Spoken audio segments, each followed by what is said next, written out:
Eragon is a licensed 3D beat-em-up whose combat sorely lacks dynamism and depth, but it does build a good baseline, featuring a variety of combos with different utilities, allowing you to shift your enemies between various states. You can stun someone into a grapple where you can then throw or execute them. Stunning or throwing enemies can knock them off a cliff or into their allies. It's also possible to transition from a stun into a knockdown attack and then from there perform an instant kill. It all sounds pretty good on paper. Regrettably, you're rarely asked to engage with these mechanics in a creative capacity. Spacing and positioning, two pillars of this genre, are barely a consideration. Most enemies run straight at you, so you can just back up and let them sprint right into your combo of choice.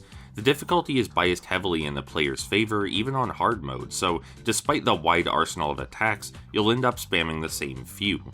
This is far more pronounced in co-op, where you and your partner can tear through virtually any battle with bothersome ease. Basically, the core combat design is cool in concept, but it lacks tactical weight. You fight an absurd amount of enemies to boot, which makes the whole affair feel tired and sleepy, though the game does try to mix things up now and again to stave off the tedium.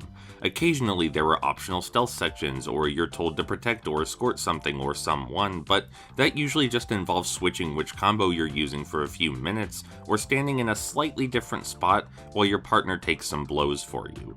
You get new abilities as you progress, and these feel like meaningful additions to your moveset, but they also make you even more overpowered.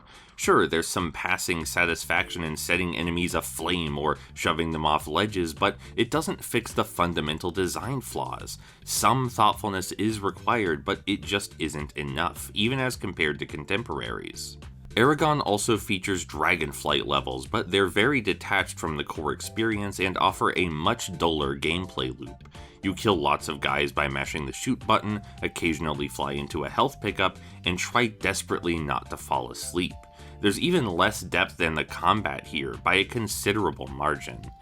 Look, I probably made this game sound incredibly awful, but it really isn't. It's mediocre, and some elements of its design are extremely unbalanced, but you could do a lot worse. I played through it twice, even accounting for its cashed-in cynicism and considerable blandness. It's not a good adaptation of Eragon, and it's not a good beat-em-up, but it's an okay action romp.